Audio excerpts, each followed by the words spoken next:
So we're going to discuss these issues with some terrific people. Anne Warhover, president of the Colorado Health Foundation. Tom Tierney, founder of Bridgeband and co-author of the terrific new book, Give Smart. And Harvard Business School professor Linda Hill, who will get us started by talking to us a little bit about the challenge of being the boss. Really, there are three imperatives for being an effective leader today. This is the simple part of the model. And as was said, the first is managing yourself, the second is managing your network, and the third is managing your team. And we wrote the book deliberately in this order because of some of the misconceptions we know people have. Because mostly when we think about being the boss, we immediately think about those people over whom we have formal authority. And that's understandable. We kind of look down. But that's the last imperative that you need to think about, because the other two really need to come first. Great leaders understand that fundamentally leadership is about using yourself as an instrument to get things done. And since it's about you, you have to have the right mindset if you're going to be effective at it, and you must be prepared to engage in what is a very arduous, lifelong journey of moving and learning how to be a great leader. Leaders are not born, they are made.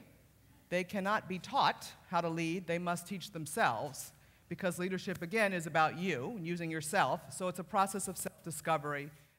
And for sure, in my experience, I have seen, and I think this is just plain true, that there's nothing worse than a powerless boss. And you don't want to be a powerless boss. And the other thing that I have seen is I believe deeply that powerlessness is as corrupting as power. So figuring out how to manage that network of relationships, creating those conditions is really very critical and is at the heart of what it takes to be an effective leader today. What is the mindset you need to have if you want to be an effective leader today, or be, I would say, a great leader today? Is you can't simply be a value creator or someone, as we say, that closes performance gaps. Performance gaps are gaps between where you are and where you should be so you can execute. But you have to be a game changer who can really close what we refer to as opportunity gaps, gaps between where you are and where you could be. And it's those game changers who are really going to be the great leaders of tomorrow. And for sure, what we see about those people who are game changers, the kind of mindset they have about their work, is they don't see themselves so much as being people who, if you will, set direction and try to motivate followers to execute that direction. Instead, they see themselves as people who are really social architects who are trying to shape a context that will really allow communities of interest to emerge that are willing and able to innovate. So what are the mistakes that leaders make that get in the way of getting the best out of the people around them, or what are the strategies that the best leaders use to make sure that they do? Oh, gee, this is a problem. You shouldn't ask a person really a question about a book that they're writing at the moment. But I think one of the things that's really critical, what it takes to get ideas out of people, are two things. You have to help people be both, as I said, willing and able to innovate, because innovation is very hard and very risky, and you all know that. So first, you really need to spend time developing that sense of community so that people will have a sense of psychological safety and a willingness to take the risks associated with sharing what they feel deeply passionate about. So that's one part. And so I think a lot of leadership is about community building, and there's a lot about that we can talk about more. The other piece are these capabilities that organizations need to have to be able to innovate. And so I think one of the ones that a common mistake that I think people make is they don't really step back and think about this sort of their role as a social architect. They sort of think, I'm supposed to be the expert. I've been made the boss so that I can figure out where we need to go, and then these other people are going to willingly follow me. And that's the biggest mistake about it. Instead of saying, how do I create this sense of community and the kinds of organizational capabilities, not interpersonal, but organizational capabilities, so we can all do the work we need to get done. So I think that mindset is one that's hard to shift. I think in becoming a manager, I'm surprised by how many experienced people read that, because they get stuck on, I'm supposed to be the one that has the answers. And for sure, you're not supposed to be the one that has the answers. That's not the right mindset about it. You're supposed to figure out how do you cultivate the environment that will allow it. And the last thing I will actually say about that is I think one of the common mistakes people make is they try to minimize difference too fast. A difference is beautiful. You need difference and you need conflict to get innovation. And I think you've got to amplify those differences. And that might lead to some chaos. That might lead to some discomfort. But unless you amplify them, you're not going to be able to leverage those passions, those interests for the collective good. So How do you balance this, getting the best out of people, but also provoking and pushing and making sure there's logic behind what's being articulated. Well, there are actually a whole set of paradoxes related to that, but the one thing I would say, and I'm sure these are two individuals who've done a lot of it, is what you want to do is not, you don't get really creative, you don't really get really innovative ideas. And by innovative, I mean a creative idea that's also useful, because there's a lot of creative ideas that aren't so useful. Right. But I think you don't get those unless you do what one of my colleagues, Dorothy Leonard, wrote about. You create creative abrasion. So many people think that what you want to do is sort of brainstorming, where you sort of make it safe, say whatever, you don't evaluate it. In organizations where you see a lot of innovation, it's not brainstorming, it's what she describes as creative abrasion. The ideas come out, you inquire and you advocate using critical thinking skills, and you really sharpen and you abrade against each other to refine each other's thinking. So it's about really knowing how to have a true intellectual discourse and debate.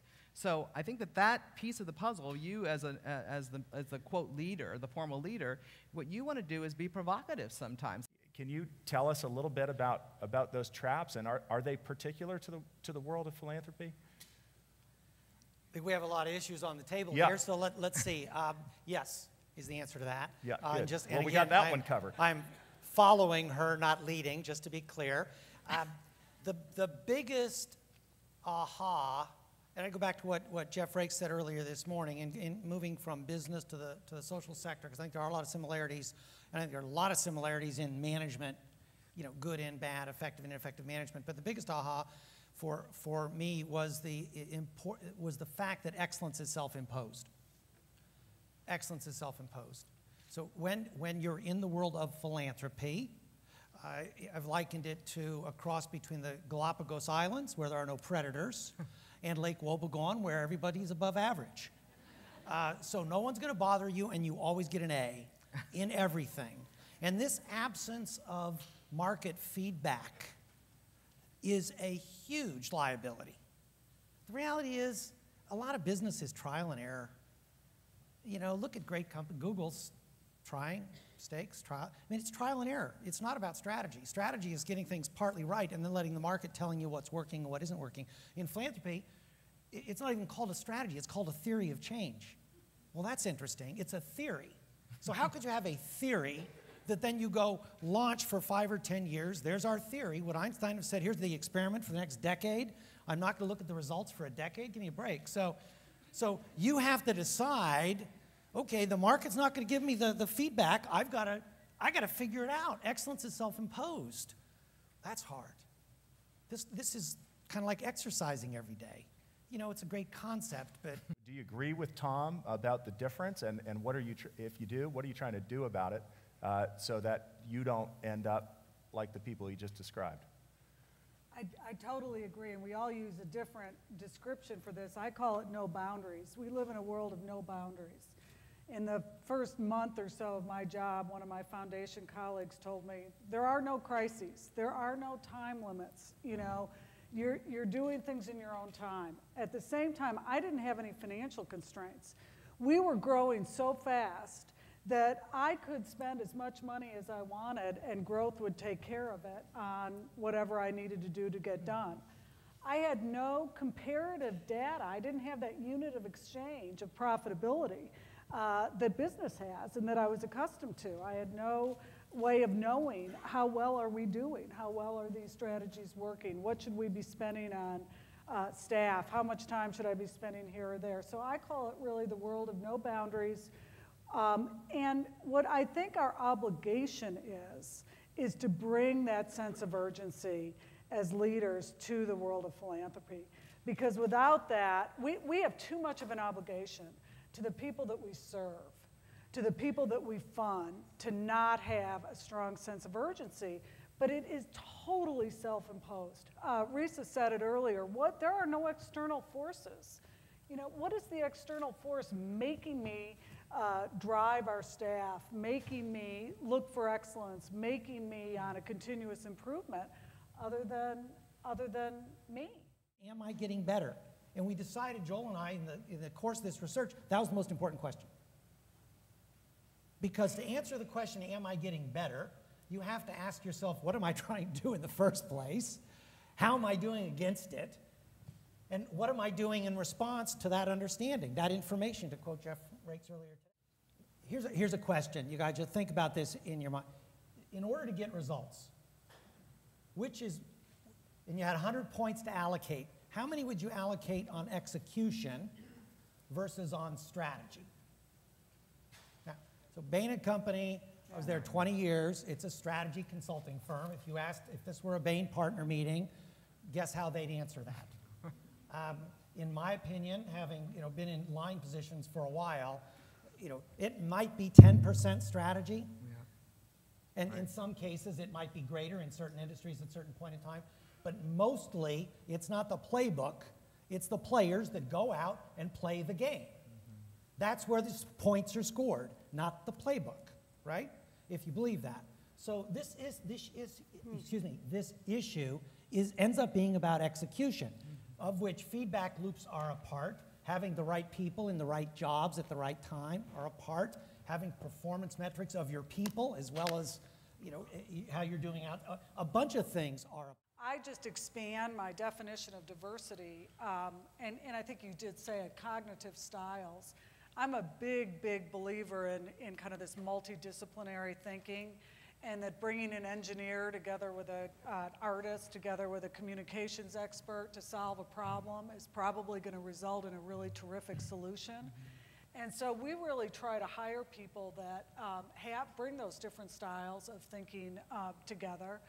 And same with our board. I mean, our board gets into some pretty good discussion back and forth, and I think a lot of it has to do with that different way that they approach a problem and want to solve a problem depending on their backgrounds. Certainly, racial diversity is very important because of the communities that we're serving. And we learn a ton from board members who are active in those communities and from staff who are absolutely active. I don't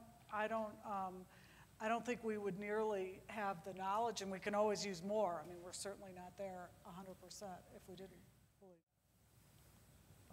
I think in the broadest sense, diversity is linked directly to innovation and results. Yeah. You look at organizations, any kind of organization that basically has had the same people in the same jobs decade after decade. They lack this sort of turmoil of new ideas. And Bridgespan, being a service organization that's primarily focused on serving organizations and individuals that are focused on disadvantaged populations, we felt from day one we have to reflect those disadvantaged populations. And it's been sometimes a struggle, but we're in fact getting pretty good at it now. And the diversity has created this melting pot. I mean, think about America as a melting pot and what kind of innovation that has led to. The really great ideas sometimes come from people being obsessively focused over decades, curing a disease. Head down, focused. But oftentimes it's crossing boundaries. And it's crossing ethnic boundaries, age boundaries. If you don't have a few people really smart people in their 20s hanging around you, What if you got nothing but smart people in your 20s? That's never got a problem. Yeah, we have that problem. I would just reflect again on something I said yesterday, which is how many foundation board meetings, in my observation, are foregone. Everything is a foregone conclusion. I mean, in other words, almost nothing spontaneous happens. It's all been scripted, and there is very little time to engage substantively in the key questions of, like, how are we doing? Is this strategy working? And that even issues that should be central to the board governing responsibility, like assessment of the CEO, get shortchanged in favor of a lot of time on a grant docket or approval of very small grants. That's my observation. I think some of the research we've done supports that in the sense that, as Ellie alluded to yesterday, and as we've seen time and time again, boards want to spend more time